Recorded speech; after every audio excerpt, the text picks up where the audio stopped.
We have with us Dr. Kartik Gupta. He is an MSc and MPhil in clinical psychology. He works as a clinical psychologist at the AKG's OBN and also at IIMC. He is also on the panel of Samvetna Institute for Children with Special Needs and works there as a clinical psychologist. I would now like to request DG sir to please come on stage and present a memento to Dr. Gupta.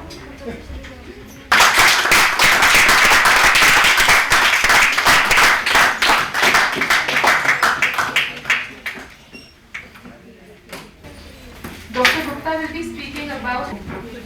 And basically, I just wanted to flag a few points. That's why I'm just having a word with, because today we have all come to hear Kartik.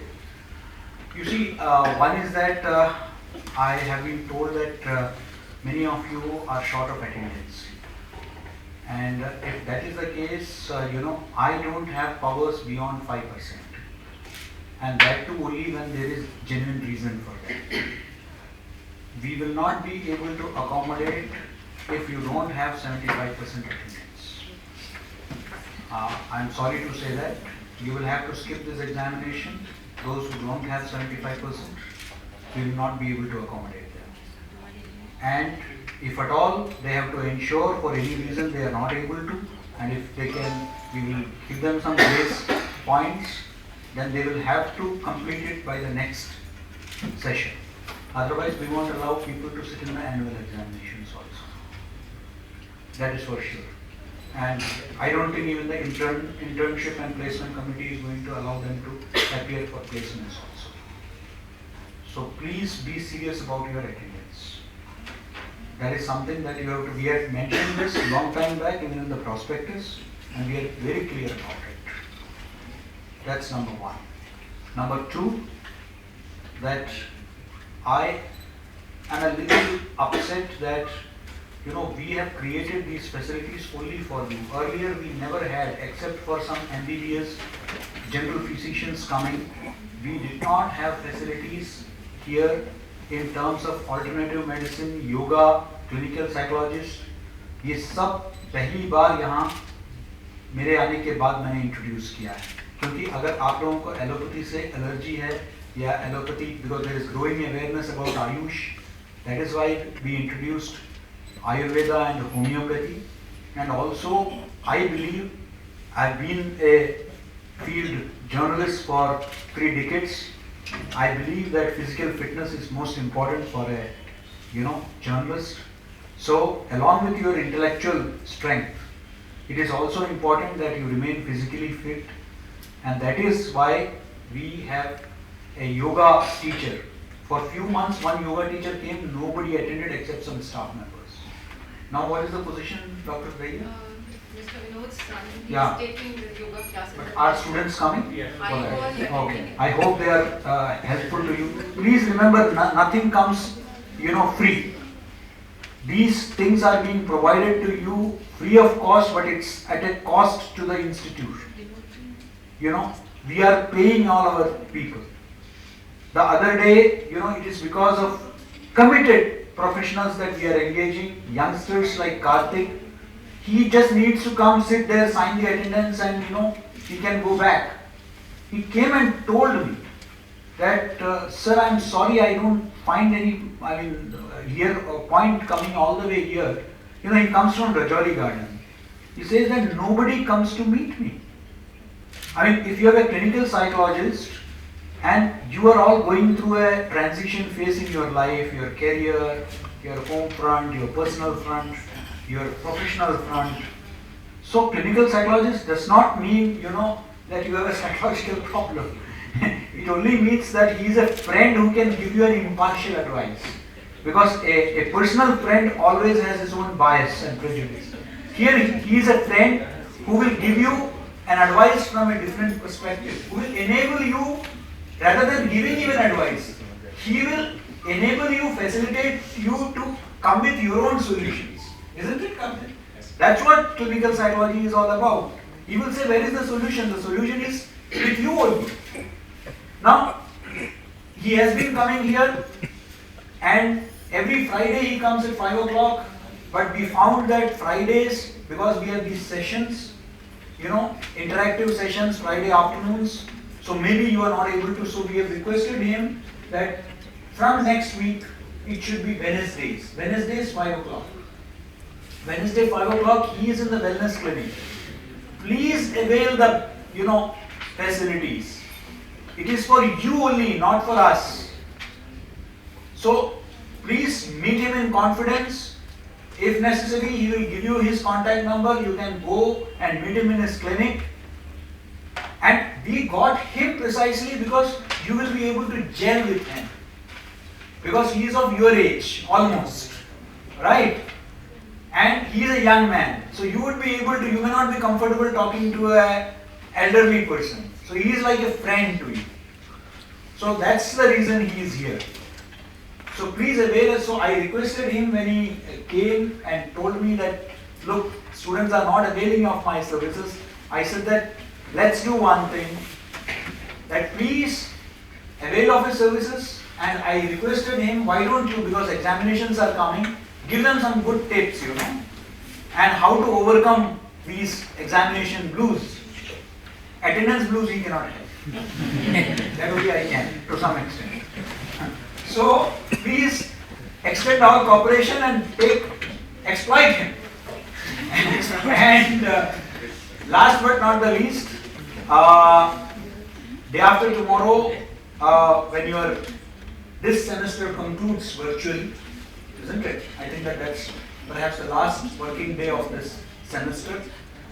So a very eminent person from the field of journalism who has edited some of the leading newspapers of the country. He is coming. He has also been nominated by the President of India as a member of Rajya Sabha. Mr. Shopan Das Gupta. People queue up to hear him. You might have often seen him on Times Now, NDTV. He's always there. So you should all come at 3 p.m. day after tomorrow. Here only. Right? So I won't come between you and Karthik. Karthik, take charge. Thank you. For giving me this opportunity to come and speak to all of you. And I really appreciate that all of you have taken the effort to stay back after your classes. आप लोग यहाँ पर आए हैं and I'll make sure. But I would also want participation from you guys कि जो ये session है, चाहे ज़्यादा लंबा ना हो, but we want to make it more productive for all of you. और जैसा डीजी सर ने कहा कि इसका करने के reasons दो थे. एक तो ये so that all of you get to know that I have been coming here. And secondly, क्योंकि आप लोग के exams आ रहे हैं, so I can also give you certain tips which can be really helpful to you in scoring really well. So जैसा आप लोग देख सकते हैं कि टॉपिक ये है कि how to beat the examination blues.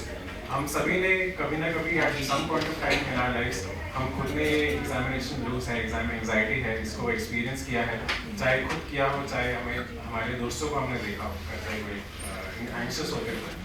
तो अगर हम start करें कि why the blues, क्यों हम लोग को anxiety होती है, क्यों हम लोग को एक डर सा लगता है अगर हम एग्जाम्स की बात करें, एग्जाम स्टार्ट होने से पहले है या एग्जाम का जब पता चलता है कि हमारे एग्जाम्स होने हैं, तो क्या आप में से कोई कुछ शेयर करना चाहेगा कि क्या आपके हिसाब से रीजंस हो सकते हैं कि क्यों लोगों को डर लगता है या क्यों एंग्शियस होते हैं एग्जाम्स के टाइम पे?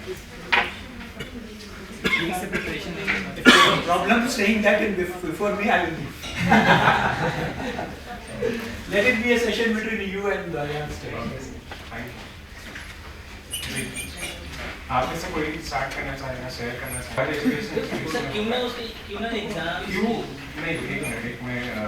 क्यों एग्जाम्स होते हैं, that is not the point. यहाँ पे हम ये कि हमें पता है एग्जाम्स होते हैं, अब एग्जाम्स होते हैं वो मैनेज कैसे होते, ठीक है? तो कोई इसके बारे में शेयर करना चाहेगा कि क्यों हम लोग को डर लगता है? आपने एक चीज़ बोली कि बहुत सारे एग्जाम्स होते हैं, बहुत सारे सिलेबस होता है, उस वजह से हो सकता है. कोई और रीजन हो सकता है? सर, जिनका सिलेबस ठीक से प्रिपेयर नहीं होता उन्हें ही डर लगता है. Very good. बाकी लोग तो डील कर रहे हैं. प्रिपेयर्डनेस, वेरी गुड, बहुत अच्छी बात है.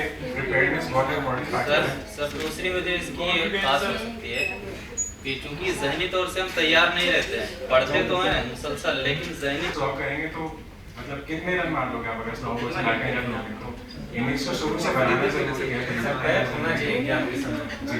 तो ऐसे ही कुछ रीजंस होते हैं, जैसे हम एक्सेसिव वरी है, हम चिंता करने लगते हैं कि एग्जाम्स ठीक होंगे कि नहीं होंगे, अगर एग्जाम्स खराब हुए तो उसका आउटकम क्या हो सकता है मेरे खुद के परफॉर्मेंस पे, या मेरी जो इवेंचुअली मेरा एग्जाम का रिजल्ट होगा, या मेरे फ्यूचर पर उसका आउटकम क्या होगा। फियर ऑफ फेलियर रहता है, एक फेल होने का डर रहता है।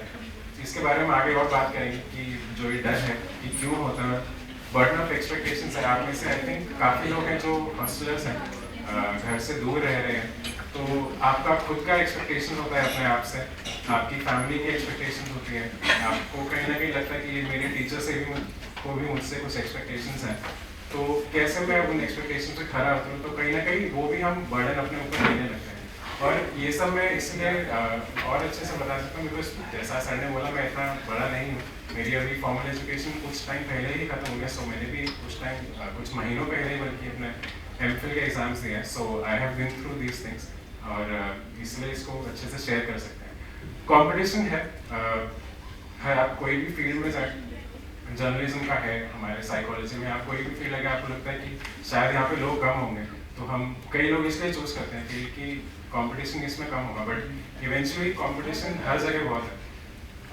हम इसको कंपेयर अपने आप से करें या दूसरों से करें, ये अगेन हम पे डिपेंड करता है, तो बेटर ये रहता है कि हमारा कंपटीशन हम अपने आप से रखें, ना कि दूसरे से कंपेयर करके करें।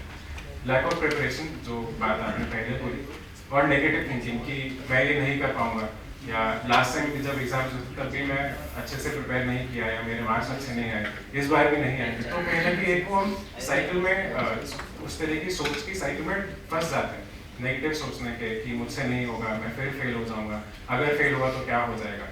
तो इन सारी रीजंस की वजह से हमें कहीं ना कहीं स्ट्रेस फील होता है, आप इसको स्ट्रेस कहें, टेंशन कहें, एंग्जाइटी कहें। जैसा ये if you can see in this picture, stress is deserts spread backwards, तो डेजर्ट्स भी हम सबको बहुत पसंद है, बट अगेन अगर हम सिर्फ मिठाई ही खाते रहें तो वो भी हमारे लिए हेल्दी नहीं है। वैसे ही अगर हम स्ट्रेस की बात करें, क्या आपको लगता है कि स्ट्रेस का भी कोई पॉजिटिव इन्फ्लुएंस हो सकता है, या कुछ उससे अच्छा मिल सकता है स्ट्रेस से, या स्ट्रेस बस ऐसी ही कोई चीज़ है जो एक अनवांटेड चीज़ है जिससे हमें नुकसान नहीं होता है?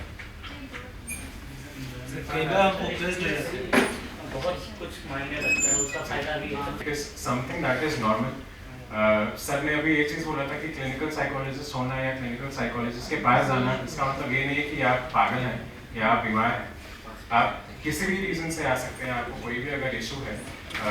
स्ट्रेस हम सब एक्सपीरियंस करते हैं, एंग्जाइटी हम सबको एक्सपीरियंस होती है, विच इज़ नेचुरल, हमारा बॉडी का वो नॉर्मल रिस्पॉन्स है।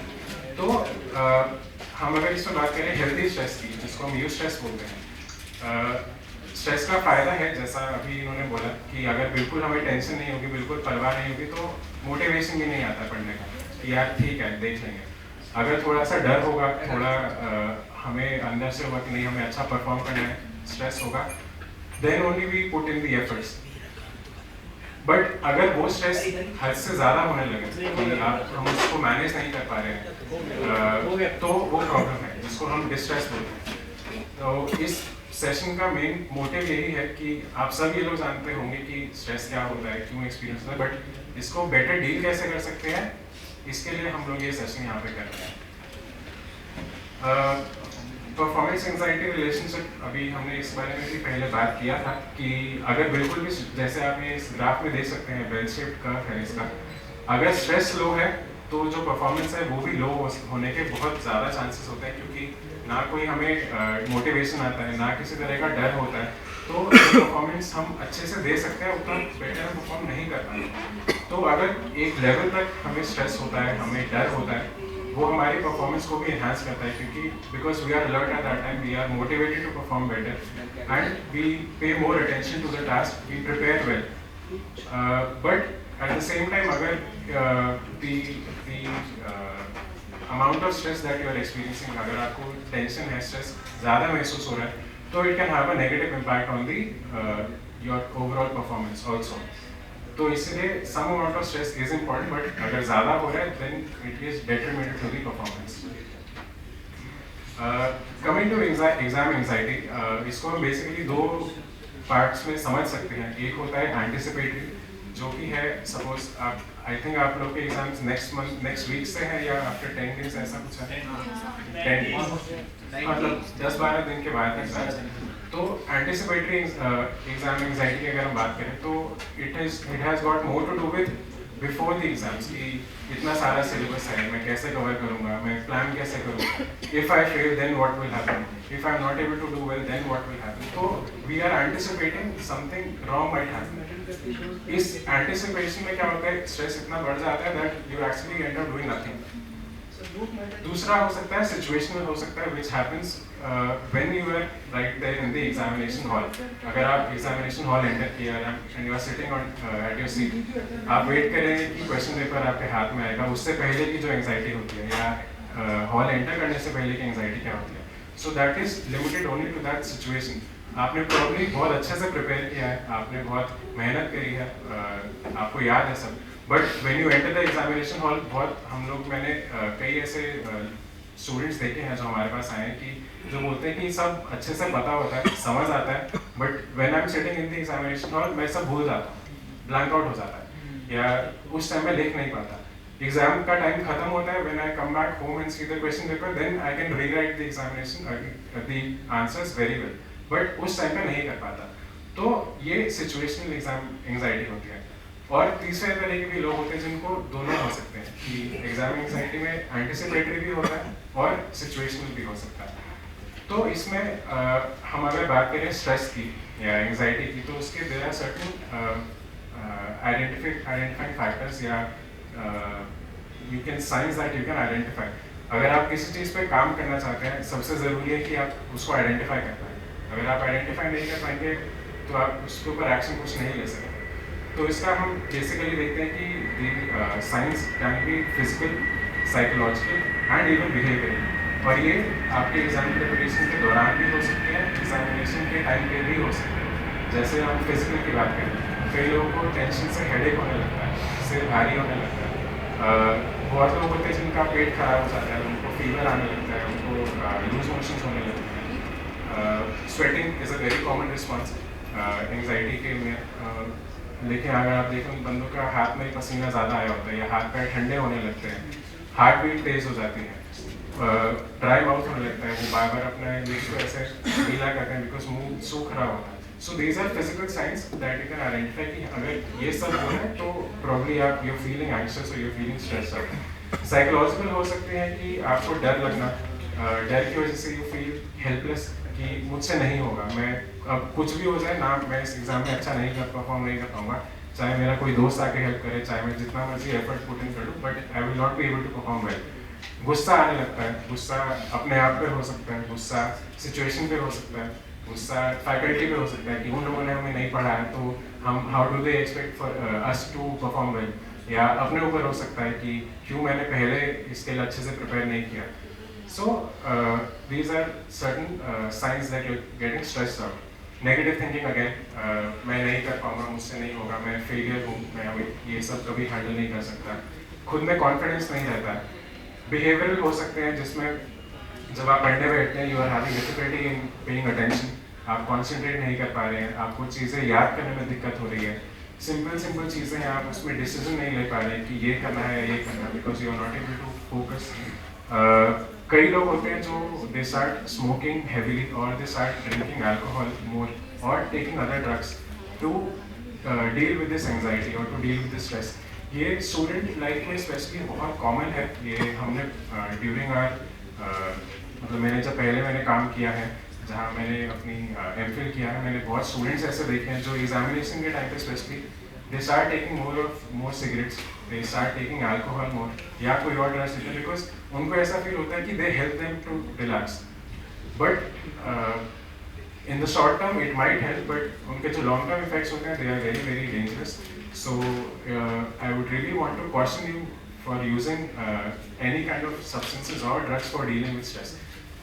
उससे स्ट्रेस से डील करने के बहुत बेहतर तरीके हैं rather than just taking any of these substances। And easy irritability है कि छोटी छोटी बात पे चिड़चिड़ा होने लगना, ये भी स्ट्रेस के फैक्टर्स या साइंस हो सकते हैं। Coming to the main part, preparing for the exams. ये इसमें देर आर सर्टेन टिप्स जो आप सपोज आपको जैसे हफ्ता है 10 दिन एग्जाम्स में है तो आप ये कुछ टिप्स को फॉलो करके they can prove really helpful to you. Structure your day. आप अपना दिन का रूटीन बनाइए कि what time you be getting up, what time want to sit down and study, कितनी देर आप पढ़ेंगे. We all have individual differences. कई लोग होते हैं who are more comfortable and more active during the daytime, whereas there are other people who are more active during the night time. तो आप अपनी बॉडी को अच्छे से जानते हैं, you know yourself best. Do not compare it with someone else. There is no बोलते हैं ना कि best time to study. ऐसा कुछ नहीं होता. It all depends on you. It all depends on your body कि आप किस टाइम पे best focus कर सकते हैं. तो identify that. जो आपके हिसाब से at the time of the day when you are most active, उस time पे कोशिश कीजिए you study something that is difficult for you. That would be helpful. क्योंकि क्या होता है हम जब कोई difficult चीज़ होती है, difficult subject होता है, हम उसको टालते रहते हैं. फिर एग्जाम टाइम से पहले होता है क्योंकि करना है, you cannot escape that. So better है कि जो आपका best time है when you are most active, you take it up at that time. And one more thing, you can also pair it with something that is interesting for you. जैसे कि अगर कोई एक पर्टिकुलर सब्जेक्ट है या कोई एक पर्टिकुलर टॉपिक है जो आपको अच्छा लगता है तो वो डिफिकल्ट सब्जेक्ट पढ़ने के बाद, डिफिकल्ट टॉपिक कवर करने के बाद you read something that interests you, that you find a very interesting और you like. Third, take short breaks. कई लोग होते हैं जो बहुत लंबी देर पढ़ते हैं, बहुत देर पढ़ते हैं, जैसे 1.5 घंटा 2 घंटा पढ़ते हैं, but everyone does not have that capacity. आप अगर हाफ एन आवर पढ़ें, 40 मिनट्स ही पढ़ें, but again it is more about the quality than the quantity. अगर आप वो 30 मिनट्स 35 मिनट्स भी फोकस करके पढ़ते हैं तो आपको 2 घंटे 2.5 घंटे पढ़ने का ज़रूरत नहीं है. And studies have also shown कि अगर आप 30 to 40 मिनट्स पढ़ते हैं in one session, that is the best. उसके बाद आप 2 से 5 मिनट का ब्रेक लें and then again you start studying. और जब आप दोबारा पढ़ना शुरू करते हैं, it is best that you revise just in brief आपने अभी इससे पहले क्या पढ़ा था, एक छोटा सा बस just give it a look ताकि आप भूलें ना. Use mnemonics.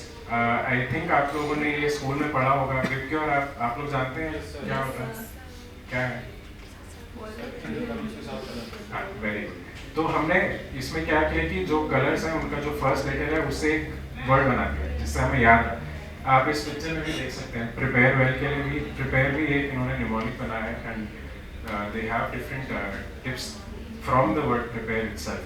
So for remembering long answers you can jot them down in small points. उन points से आप ऐसा mnemonics बना सकते हैं, एक word बना सकते हैं या एक phrase बना सकते हैं. जैसे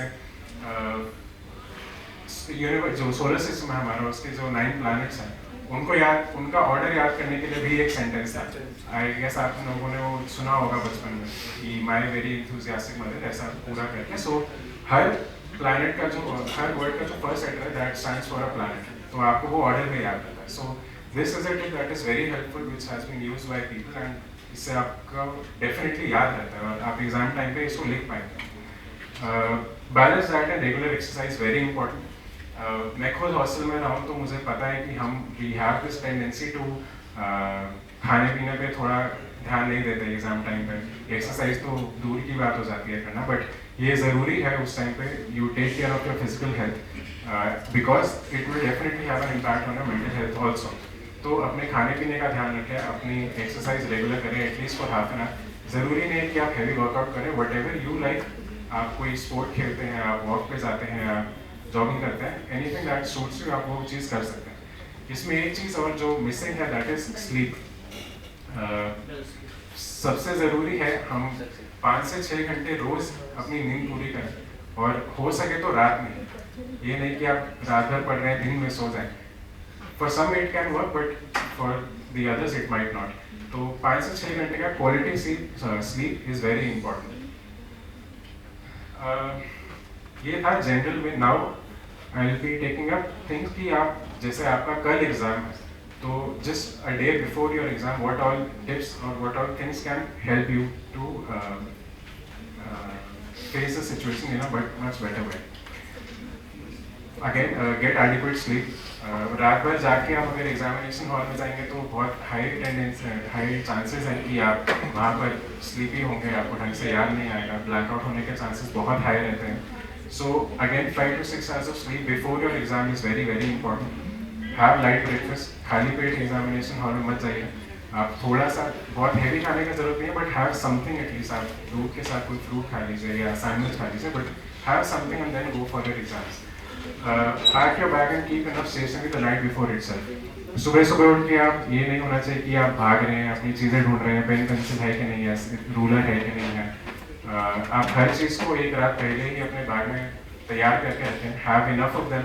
उसका रिफिल सेट करें. उसका ये बहुत बेसिक चीज़ें हैं, बट जो हमें बचपन से हम सब लोग हमारे पेरेंट्स बेसिकली बताते हैं, but thing is we do not follow them quite regularly. So ये जो आपका एग्जामिनेशन वाला दिन है उस दिन try to keep things as normal as possible. इसलिए एक रात पहले ही आप इन सब चीज़ों को तैयार करके सोएं.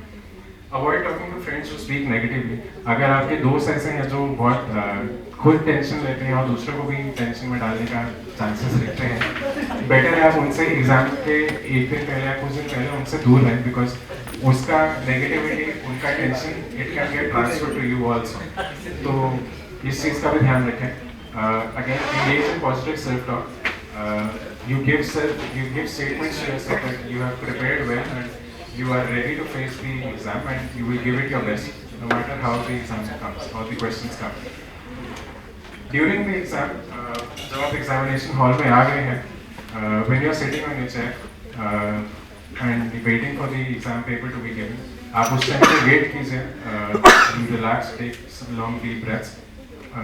जब क्वेश्चन पेपर आता है, before starting read all the questions carefully. वो सबसे ज़रूरी है कि क्वेश्चन गलत कॉपी किया या गलत पढ़ा तो आप रॉन्ग आंसर लिखाएंगे तो no matter how much you write it will be waste. So अच्छे से इसको क्वेश्चंस को पढ़ें. Start with the question that you know well, क्योंकि अगर आप वो लिख लेंगे अच्छे से then again it will boost your confidence. You will feel more confident about answering the other questions also much better. अगर एग्जाम लिखते हुए आपको लगता है आंसर लिख रहे हैं बट यू हैव फॉरगॉटन, आपको एकदम लगता है कि इससे ज़्यादा और नहीं आता है, बट फीलिंग है कि नहीं यार मैंने ये पढ़ा था, I can write. Instead of wasting time on that question, it is better you skip to some other question and बाद में जब टाइम बचेगा you can come back to that, ताकि उस टाइम का आपका टाइम फालतू में वेस्ट ना जाए. After the exam, avoid discussing the paper with your friends if that makes you anxious. अगर होता है कि यार ये सब तो अलग अलग चीज़ लिख के आया, मैं कुछ और लिख के आया, तो उससे फालतू का टेंशन होगा. अगर इससे आपको परेशानी होती है, it is better that you do not discuss it with the others. आप एग्जाम दे के आए हैं, you have done your work, आप जितना मर्जी डिस्कस कर लें, you can not change your answer sheets now. तो दैट इज़ डन. ये उसको भूल जाइए उस टाइम पर. Try to focus on the next exam. और रिगार्डलेस ऑफ ये कि आपका आज का एग्जाम कैसा हुआ है, be positive about the other exam कि ये मैं अच्छे से करूँगा, मैं इसमें प्रिपेयर करूँगा and I will do well in the next exam. आप सबके एग्जाम्स खत्म हो गए और एग्जाम्स खत्म होने से पहले एक वो होता है लास्ट एग्जाम सिंड्रोम, हम लोग इसको बोलते हैं कि एग्जाम खत्म होने से पहले जो लास्ट एग्जाम होता है उससे पहले ही लगता है कि अब से तो छुट्टियाँ हैं. तो we tend to take the last exam very lightly कि अभी तो बस मस्ती के मूड में आने ही वाले हैं. We start planning for what we'll do after the exams. So be cautious about that also. Exams देने के बाद you are waiting for the results. उसमें आप कैसे डील कर सकते हैं जो उस टाइम का स्ट्रेस होता है, जैसे स्पेशली जब हम 10th या 12th के टाइम पे आता था, रिजल्ट आना होता है. सो 1-2 दिन पहले बहुत लोग होते थे घबराने लगते थे. 3 Idiots की अगर आप मूवी याद करें, उसमें एग्जामिनेशन टाइम पे लोग होते हैं बहुत रिलीजियस हो जाते हैं, भगवान को पूजा करने लगते हैं, वादे करते हैं कि मैं एग्जाम के बाद आऊँगा, अलग अलग तरीके के वादे करते हैं. सो रिजल्ट्स के टाइम पे भी आप रिजल्ट से पहले भी ये ज़रूरी है कि whatever the result is, whether it is good और bad, exams and results are important but that does not determine your identity. There is much more to your life, there is much more to you apart from just your academic performance. तो इस चीज़ का भरोसा रखिए कि अगर exam में कम भी marks आते हैं दैट इज़ फाइन. कुछ साल बाद आपको वो मार्क्स इतना मैटर नहीं करेगा, बट इसका मतलब ये नहीं कि आप एग्जाम के लिए प्रिपेयर ना करें. So before this, कोई और आप कुछ पूछना चाहते हैं? पूरी चर्चा सुनना था आपके. ये जो एक्सरसाइज है, ब्रीफ ये है बस 2-3 मिनट के लिए या प्रॉब्लम उससे भी कम है. I would request all of you to sit comfortably. आप सब अपनी आंखें बंद कर लीजिए.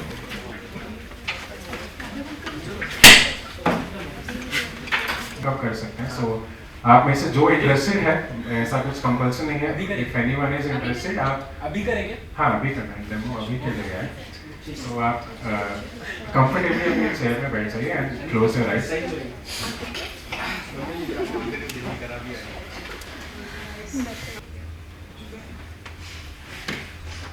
अब नॉर्मली सांस लेते रहिए, एकदम नॉर्मली जैसे आप लेते हैं।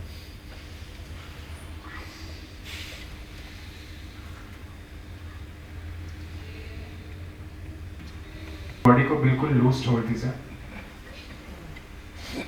And keep breathing normally.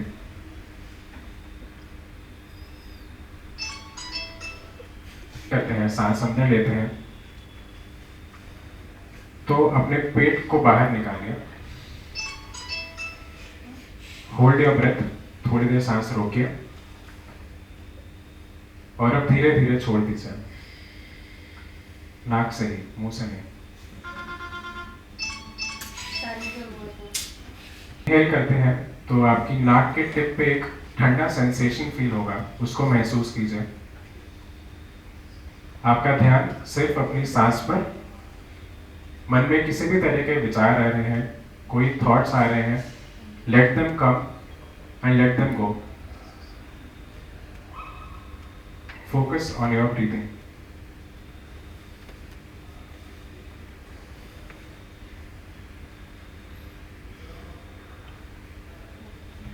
रोक के रखिए, hold it and slowly release it through your nostrils and relax. एक बार फिर long deep breath, hold it, धीरे धीरे छोड़ दीजिए।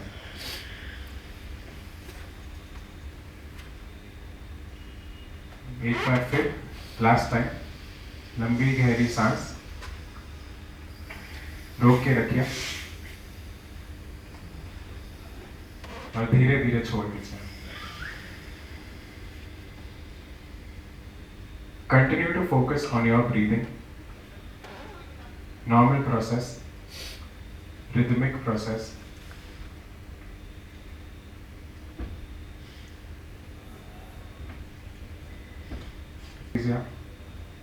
और जाने दीजिए, just focus on your breathing.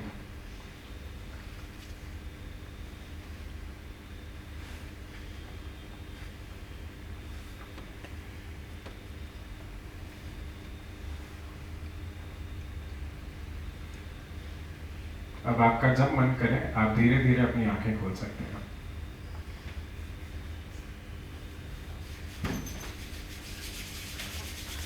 Simple breathing exercise है जो आप रेगुलर अपने डे टू डे टाइम पे कर सकते हैं, स्पेशली अगर आप जब ब्रेक लेते हैं उसके बाद जब दोबारा पढ़ना स्टार्ट करते हैं। So before you start studying do this for 5 minutes. उससे क्या होगा, आप जब आप अपनी ब्रीदिंग पे फोकस कर रहे हैं, so you are present only in the moment. आप ना पास्ट के बारे में सोच रहे हैं ना फ्यूचर के बारे में टेंशन ले रहे हैं, आप सिर्फ उस टाइम पे हैं, उस प्रेजेंट मोमेंट में हैं। This will help you to focus more और फोकस बेटर, सॉरी। तो पढ़ने से जस्ट पहले आप ये चीज़ कर सकते हैं।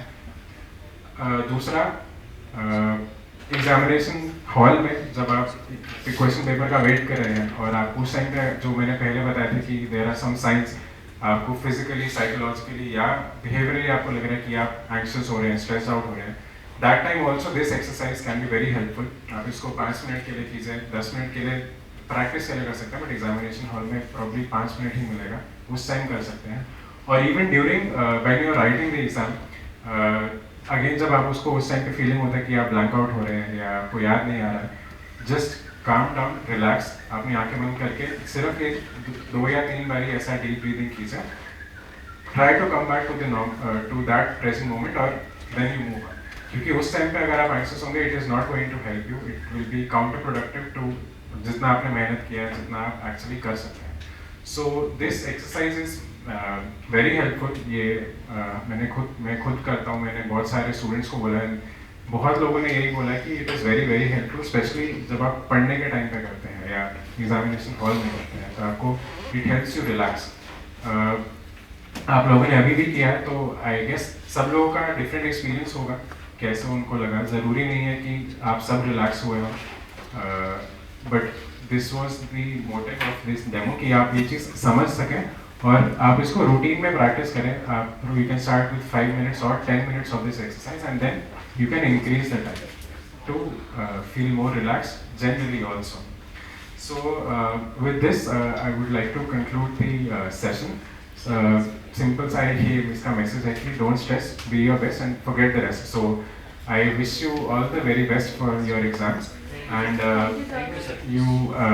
अगर आपको कभी भी महसूस होता है कि आप किसी भी चीज़ में फंस रहे हैं, प्रॉब्लम हो रही है, देन सर ने जैसे पहले बोला मैं हर वेडनेसडे यहाँ पे 5 to 6 आया करूँगा.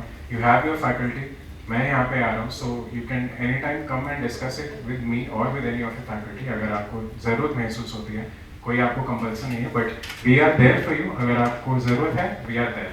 सो all the very best and thank you for coming.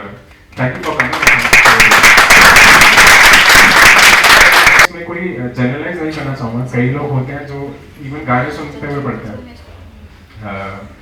तो इसमें बेसिकली है कि जो आपकी डिस्ट्रैक्शंस हैं उसको कम से कम रखिए. अगर आपसे पॉसिबल है तो ज़्यादा टांग मत हिलाइए, बट मैं अगर आपको ये बोलूँगा कि टांगे मत हिलाओ तो आपका सारा ध्यान टांगे ना हिलाने पे चला जाएगा, rather than आप जो पढ़ रहे हैं उस पर.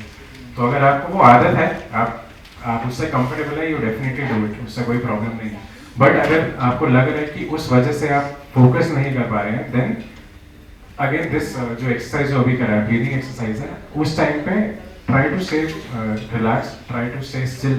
उस टाइम पे अगर आप अपने आप को बिना टांगे हिलाए, बिना हाथ पैर हिलाए रह सकते हैं, धीरे धीरे वो जो 5 मिनट का टाइम है, 5 मिनट से 10 मिनट कीजिए, 10 को 15 मिनट कीजिए, उसका इवेंचुअली आपकी फोकस पे, कॉन्सेंट्रेशन पे भी उसका असर आने लगेगा.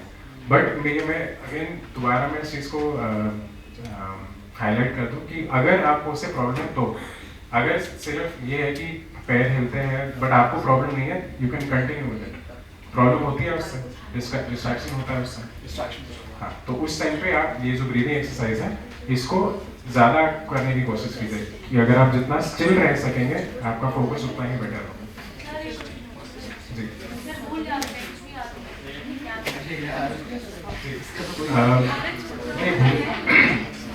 भूलने के अगेन बहुत सारे रीजंस हो सकते हैं, क्या भूलते हैं उस पर भी है. सो इसमें मैंने कुछ टिप्स बोले थे. जो निमोनिक्स वाला है, सबसे सिंपल चीज़ है कि आप पॉइंट्स उनका बना के एक फ्रेज है या एक वर्ड बना सकते हैं, सेंटेंस बना सकते हैं. कई लोग होते हैं जो एक स्टोरी फॉर्म में एक चीज़ को याद कर लेते हैं या एक राइमिंग ट्यून में याद करते हैं, उससे बेटर याद रहता है. और उसको दोबारा पढ़ने के अलावा there is no solution in the sense कि प्रिपरेशन का या हार्डवर्क का कोई ऑल्टरनेटिव नहीं है. तो आपको एफर्ट पुट इन करना ज़रूरी है कि आप उसको पढ़ें. कई लोग होते हैं जो अगर मैं ये बोल रहा हूँ कि भूलते हैं, तो भूलने का रीज़न क्या रहता है? Is it that you are forgetting only when you are writing in the exam, और ये आपको वैसे ही याद नहीं रहता है? वो दो फर्क हो जाता है चीज़ें. तो किस वजह से आप भूल रहे हैं वो जानना ज़रूरी है. उसके अकॉर्डिंगली आप उस पर एक्ट कर सकते हैं. एंड अगेन दिस जो एक्सरसाइज मैंने बताया कि आप पढ़ने से पहले ही अगर एक्सरसाइज करें, आपको वो फोकस करने में बेटर हेल्प करेगा. दूसरा, जब आप ब्रेक लेने के बाद पढ़ना शुरू करते हैं, आप ये उस टाइम पे करें. और कुछ नई चीज़ स्टार्ट करने से पहले जो आपने पहले पढ़ा है उसको एक ब्रीफ रिविजन करें, तो फॉरगेटिंग के चांसेस कम रहते हैं. मैं ये नहीं बोलूँगा कि 100% उससे फुल प्रूफ है, नहीं है ऐसा. टेंडेंसी हम सब में है भूलने की, बट इससे ये चीज़ें बेटर हो जाती है. याद रखने का हमारी एबिलिटी है, कैपेसिटी है, दैट इम्प्रूव्स.